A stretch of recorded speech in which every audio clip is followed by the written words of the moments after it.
Hope everyone's having a great day. I wanted to do a video about resonance and versus cognitive dissonance.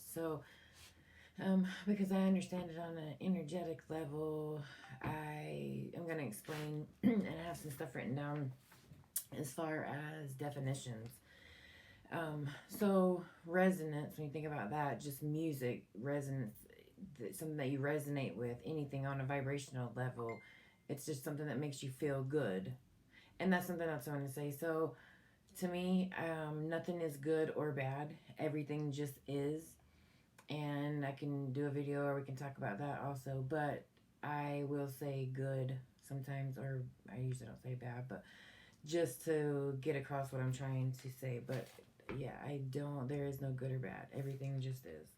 But in that sense, resonance is something that feels good, and dissonance is something that does not feel good. From a music perspective, resonance is loud, clear, flowing, peaceful music, and dissonance would be harsh, disagreeable, clashing, unresolved music intervals or chords.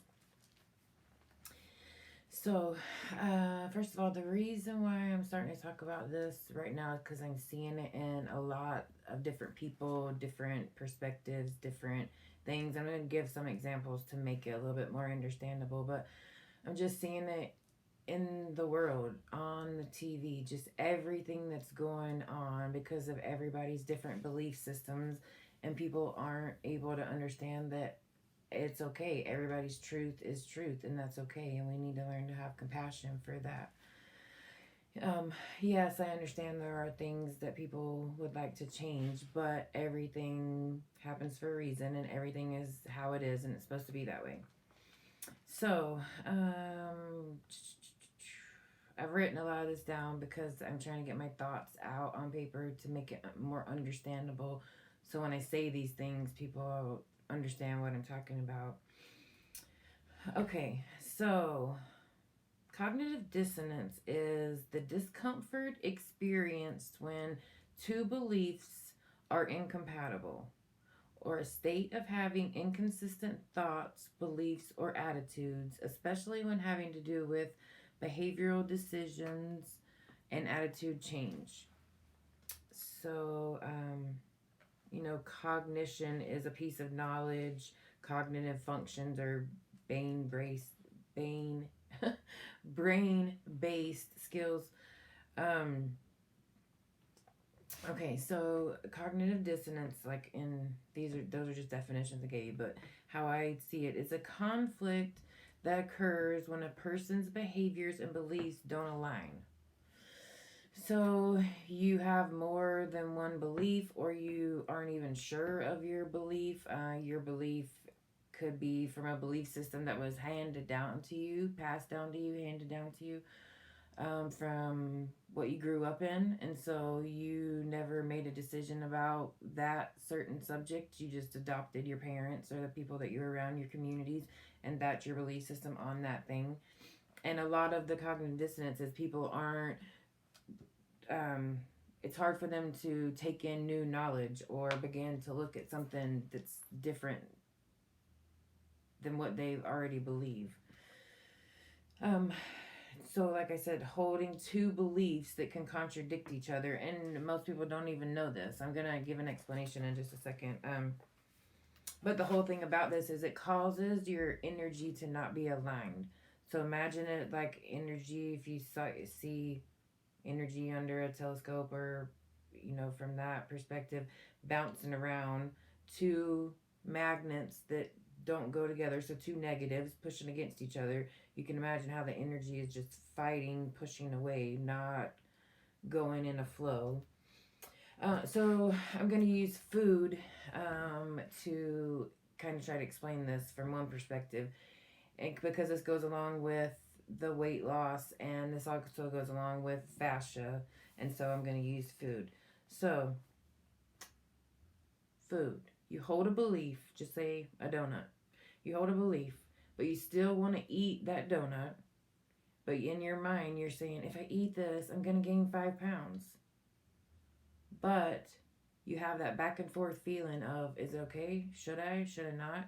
You're doing, that's the cognitive dissonance. You can see it as energy like the magnet going against each other. So it's the thoughts going against each other.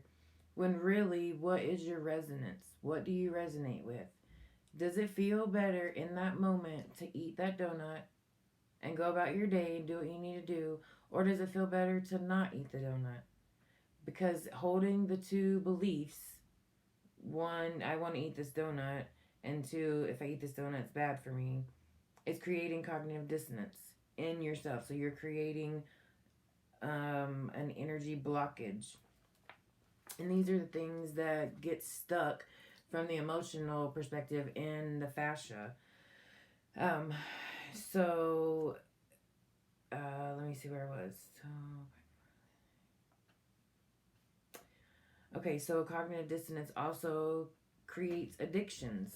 It creates limiting beliefs, which create emotions or trauma, which creates fascia to attach. And for in this perspective, and this is how I learned this, my stomach got bigger as I ate things that I told myself weren't good for me, but I wanted to, and it made me feel better. But I was holding two different beliefs, so I was creating my stomach to get bigger and bigger because that was the thing that I didn't like. And so, in that perspective, using food as the cognitive dissonance versus resonance, that's part of how I'm losing weight now, changing my limiting beliefs and my belief systems around weight and what feels good. I went through a really big process where I had to understand what gluten has become and what it can do to your body as far as leaky gut and all of that stuff that I had to heal. But now I know that I create my reality. If there's donuts in the kitchen that I got from my husband and today I want a half one, I create the energy in my body that donut, if my body needs any energy from it, if there's any light codes that can come from that donut, then my body will absorb them. And if not, it will pass through. And that is just my resonance. That's my truth. And I don't gain weight from eating that half a donut. So it's just another way that we create our reality. It's just another way that, that we create our reality. But something else that I wanted to mention was, so cognitive dissonance also causes tension, anxiety. And so people will do things like try to explain their way out of things or reject new information that conflicts with their existing beliefs or their existing belief systems. So this goes to everything, and I'm using food because that's one of my really biggest things. And when I explain it like this, people can understand. I mean, you can use smoking cigarettes the same way. If you smoke cigarettes and you believe that you're going to get lung C, then that is possibility. That it can be truth. But if you smoke cigarettes and you know that you detox and you clean your lungs and you do what you're supposed to do and you keep your body in balance in other ways and you create that reality, your lungs are perfectly fine. It's all about belief systems and knowing that we create our realities every moment of every day. So yeah, I just wanted to come on and explain that because what I'm seeing in the world with this and this, and the word sick, period, it's a lot of cognitive dissonance. Find your resonance. It doesn't matter what anybody says. What feels good? What feels right? And you can obviously use this for anything, but just I'm watching things in the world get a little bit more intense, and having some of these tools where you can figure out stuff inside your own body and listen to your own self does a lot of wonderful things. Thank you guys for being here. Have a great day.